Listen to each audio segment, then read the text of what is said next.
काबे की मुख्तसर सी तारीख है। इसका मतलब यह है कि काबा ओरिजिनली मुसलमानों का था। काबा ओरिजिनली हजरत इस्माइल अलैहिस्सलाम की औलाद के लिए हजरत इब्राहिम अलैहिस्सलाम ने तामीर किया था, ताकि उसकी तरफ रुख करके एक अल्लाह की इबादत करें, न कि इसलिए कि कुछ लोग वहां पर बुत रख दें। वो काबा आज मुसलमान जिसकी तरफ रुख करके नमाज पढ़ते हैं, उसमें 360 बुत रखे हुए थे। कई सौ साल तक आइडल वर्शिपर्स का, बुत परस्तों का मुसलमानों की इस मुकद्दस जगह के ऊपर कब्जा। जब मोहम्मद सल्लल्लाहु अलैहि वसल्लम ने नबूवत का ऐलान किया और लोगों को एक अल्लाह की इबादत की दावत दी, 13 साल तक मोहम्मद सल्लल्लाहु अलैहि वसल्लम पर जुल्म किया गया, यहाँ तक कि उनको मजबूर किया गया कि वो अपने इस शहर को छोड़कर चले जाएं। 8 साल वो अपने शहर से दूर रहे। जब वो अपने शहर में आए तो इस तरीके से आए, न कोई जंग हुई, न कोई खून गिरा, न कोई बदअमनी फैली, न कोई फसाद बर्पा हुआ, न तलवारें निकली, बल्कि हर तरफ अमन का ऐलान कर दिया गया। और मक्के की मेजोरिटी पॉपुलेशन कन्वर्ट होकर मुसलमान हुई और इस तरीके से उन लोगों की घर वापसी हुई हजारों साल। और यूं बुत परस्ती से काबे को पाक किया गया। ये काबे की मुख्तसर सी तारीख है। इसका मतलब यह है कि काबा ओरिजिनली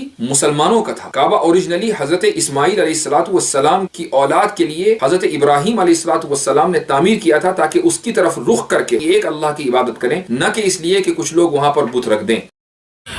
इंडिया के 90% मुसलमान है वो हिंदुओं से कन्वर्टेड है। बाहर से मुश्किल से 10% मुसलमान यहाँ है, बाकी 90% यहाँ के हिंदुओं से कन्वर्टेड है। उनके पास आज भी काफ़ी लोगों के पास, काफ़ी मुसलमानों के पास उनके हिंदू बाप दादाओं की प्रॉपर्टी है, खेती बाड़ी है।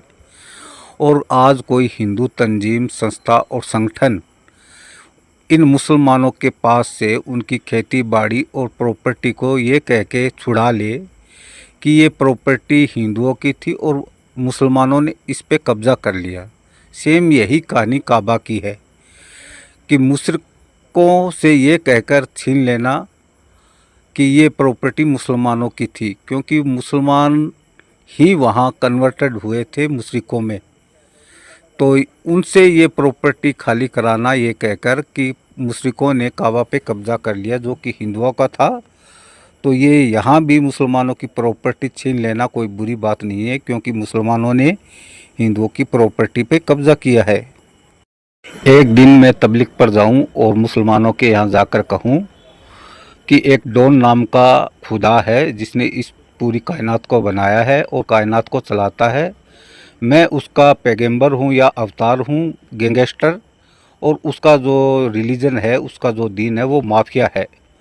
तो आप डॉन की इताअत करो, मेरी इताअत करो, और जो माफिया नाम का रिलीजन है वो अल्लाह का सच्चा पक्का दीन है, आप उस पर चलो। तो मुफ्ती साहब और मुफ्ती साहब जैसे मुसलमान हैं वो मेरे साथ क्या करेंगे? मेरी बात को इग्नोर करेंगे। फिर मैं 10, 15, 20 दिन के बाद में आऊँगा, फिर मैं उन्हें यही दावत दूँगा। तो वो क्या करेंगे? या तो मुझे पागल कहेंगे या धक्का मारेंगे।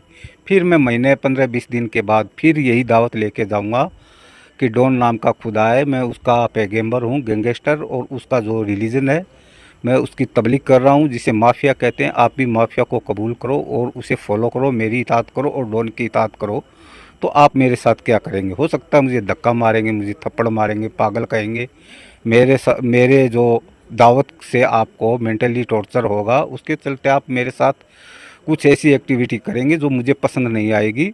और ऐसे मैं हमेशा करता रहूँगा। एक दिन आप तंग आ जाएंगे, मुझे धक्का देंगे और मुझे लगेगा कि मेरी दाल यहाँ गलने वाली नहीं है और मेरा ये प्रोपेगेंडा है, मैं कहीं और जाके फैलाऊं। तो जुल्म मैं उन लोगों पे कर रहा हूँ जिनके पास डॉन की तबलीग के लिए जा रहा हूँ, माफिया की तबलीग के लिए जा रहा हूँ, खुद को उसका पैगंबर, गैंगस्टर कह रहा हूँ, या वो लोग मुझ पे जुल्म कर रहे हैं। ठीक ऐसे ही आपके नबी ने लोगों के साथ किया। लोगों के पास दीन था, उनका धर्म था, मज़हब था, जैसा भी था वो उसे सच्चा समझते थे, उनके पास दावत लेके जाते थे। तो वो कोई लादीन तो थे नहीं, और उन्होंने इनकार किया। बार बार जाने पे वो चिड़चिड़ा गए और उन्होंने मारा पीटा भी होगा। बस ये जुल्म हुआ था। असल में जुल्म आपके नबी ने किया था अपनी स्वार्थ सिद्धि के लिए कि ये सारे लोग मेरे मुरीद बन जाएंगे, फिर मैं इन पे राज करूँगा और अपनी एम्बिशन, अपनी इच्छा, अपने ऐशो आराम करूँगा, जो कि आगे चलकर मक्का में नहीं मदीना में उनका उल्लू सीधा हो गया था। तो जुल्म किस पे कैसे हुआ, ये सेम वही कहानी है जो डॉन, माफिया और गैंगस्टर की है, बस सेम आपके अल्लाह, इस्लाम और नबी की थी। 8 साल बाद आपके नबी मक्का आए। तब तक आपके नबी 8 सालों में 80 से ज़्यादा जंगें करके को कत्ल कर चुके थे। औरतों को अपनी लोंडियाँ और मन भर जाने पर भेड़ बकरियों की तरह बेचना, उनके बूढ़े माँ बाप और बच्चों को मंडियाँ लगाकर बाज़ार में बेचना, बदले में हथियार खरीदना। तो आपके नबी के पास इतनी ताकत थी, जो मक्का के लिए या मक्का वासियों के लिए लड़ना उनके साथ मुश्किल था। वो पानी में रह के मगरमच्छ से बैर नहीं करना चाहते थे, इसीलिए उन्होंने वो स्वीकार कर लिया जो कि नबी चाहता था। आपके नबी में अमनो चैन वाली फितरत नहीं थी। अगर अमनो चैन वाली फितरत होती तो 80 जंगें नहीं लड़ते। तो ये लोग मक्का के वो सच्चाई जानते थे, उन्हें जान, अपना परिवार सब प्यारे थे, इसीलिए उन्होंने वो कबूल कर लिया जो कबूल नहीं करना चाहते थे आपके नबी की ताकत के आगे। अगर आज इंडिया के मुसलमान जो कि हिंदुओं से कन्वर्ट हुए वो घर वापसी कर ले तो आपकी नज़र में वो कोई बुराई नहीं है, क्योंकि घर वापसी मुशरिकों से मुसलमान भी बने थे, उन्होंने की थी। तो आज के मुसलमान वापस हिंदू बनते तो इसमें कोई बुराई नहीं है, क्योंकि वो घर वापसी कर रहे हैं। आपके नबी के बर्बरता को देखते हुए उन्होंने हालात से समझौता किया, जिसे आप घर वापसी कह रहे हैं। आज अगर इंडिया के हिंदू हैं वो सारी मस्जिदों को तोड़कर उनकी जगह मंदिर बना ले या मस्जिदों का सफाया कर दे, मुसलमानों को यहाँ से मार पीट कर भगा दे या वापस घर वापसी करा दे, तो आपकी नज़र में कोई बुराई नहीं है, क्योंकि घर वापसी भी ठीक है। और ये जो हिंदुस्तान की जो जगह ज़मीन जितनी भी थी वो हिंदुओं की थी।